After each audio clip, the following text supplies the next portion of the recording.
So we would not only go to Sun River, we would also definitely go to Cold Fire. Cold Fire, ironically, was my first brewery I ever went to in Eugene. And again, I mean, you're talking about all the Eugeniousness up in there. Eugeniousness. Genius. There are just ways in which we do things here that are Eugenius. And Cold Fire captures some of this uniqueness. What I've loved about Cold Fire is they've become one of those really great adaptable spots. I mean, it's so like easy in terms of the way that the brewery is set up. But they also have great indoor-outdoor situations happening. So they've got cribbage on Monday. That's a whole vibe. They got food carts going down. It's heated. It's great. They definitely have served my favorite seasonal, the Island Stout, which was a collab with Bowie. This dark stout cannot be beat. Cannot be beat. Oh my God, this raspberry looks delectable. Anyway, sorry. Yeah. Raspberries. It's a vibe. Yeah.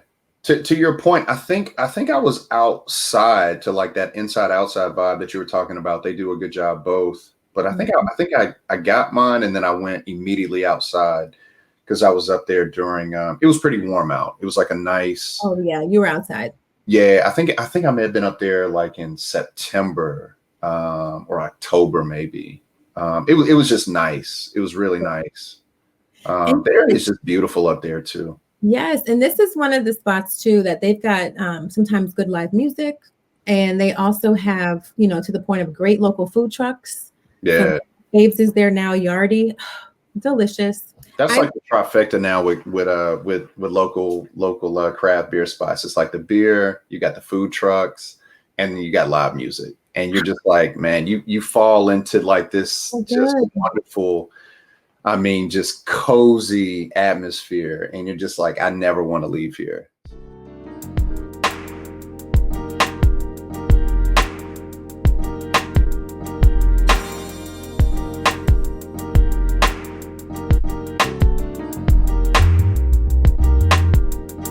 We don't, but what's going to happen is our chauffeured car service will come and get us from Cold Fire.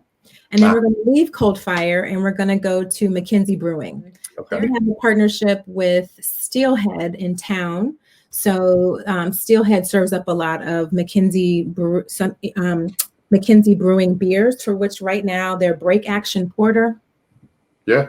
You got to have you some. It's a whole vibe. So were you saying they're under a rebrand basically? Well, you know, it's interesting. A lot of these spots have these partnerships together here. So they might not be brewing here, but they are serving at Steelhead McKinsey drafts. So I think they're a partner restaurant. Okay. I don't think but that's how I learned about McKinsey Brewing was through Steelhead. Through Steelhead, okay. But it's largely like a restaurant, great food. It's in the 5th Street area, which has a lot of other really great little eateries. Tap and Growler is not far from Steelhead. They're similar. They've got a lot of brews on draft. Is that where that First National is? First National Tap Room? That's downtown. Oh, okay, downtown. When you said it's a similar vibe. Okay. Similar when you said 5th Street, I was thinking that was the downtown area, but okay, gotcha. This is all walking distance, so we could either get the car and have it take us there, or we could walk. That was one of the fun things about, well, on top of it being warm out, but it was like I just hit so many spots in walking distance. Yes, and I was just like, distance. Yeah, it was a good time. I'm so glad to hear that. I was trying to figure out which ones I visited out there. I think it was okay, yeah, I said First National Tap. Mm-hmm. God, there was another one that was really solid. What? Oh, Ninkasi. Mm-hmm.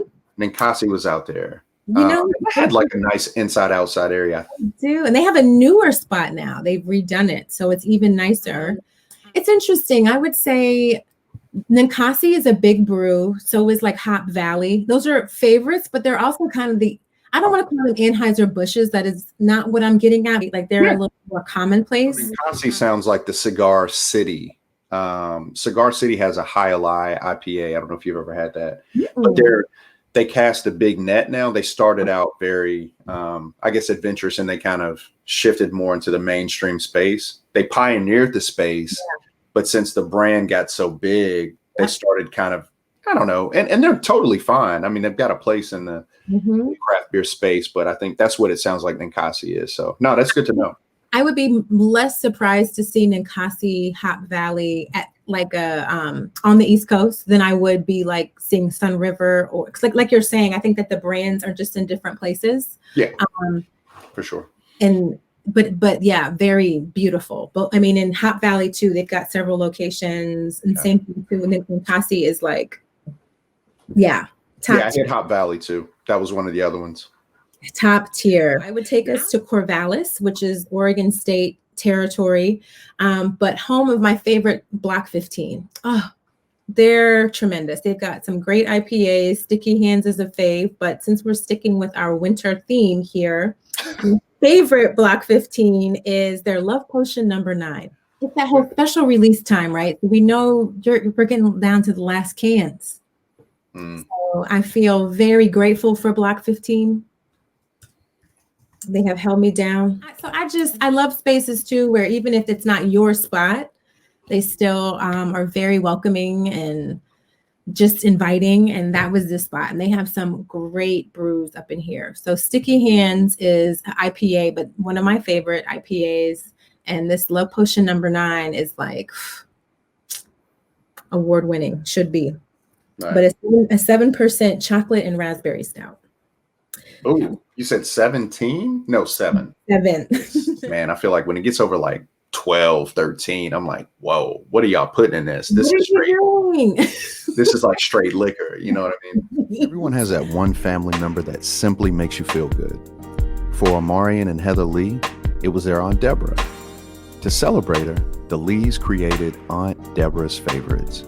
Products that make you feel good and appeal to your 5 senses, such as scented shea butters, candles, foam soaps, and more. Fly Dialogue is proud to partner with Aunt Deborah's favorites, so be sure to visit their website. That's auntdebfaves.com. Buy one of their gift boxes and share it with someone that makes you feel good, just like Aunt Deborah.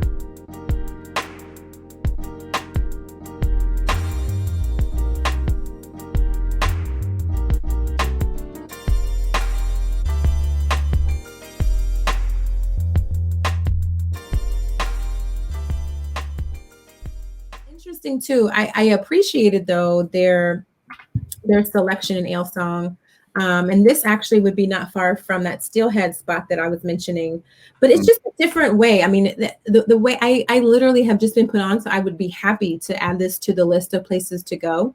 I just am not a member and don't go here often, but I enjoy the flight that I had, and I really enjoy the way that we were served and treated in there. It's a great little spot. It's curated very, very well. Nice. So yeah. Oh man, definitely. Yeah. Put that on the list.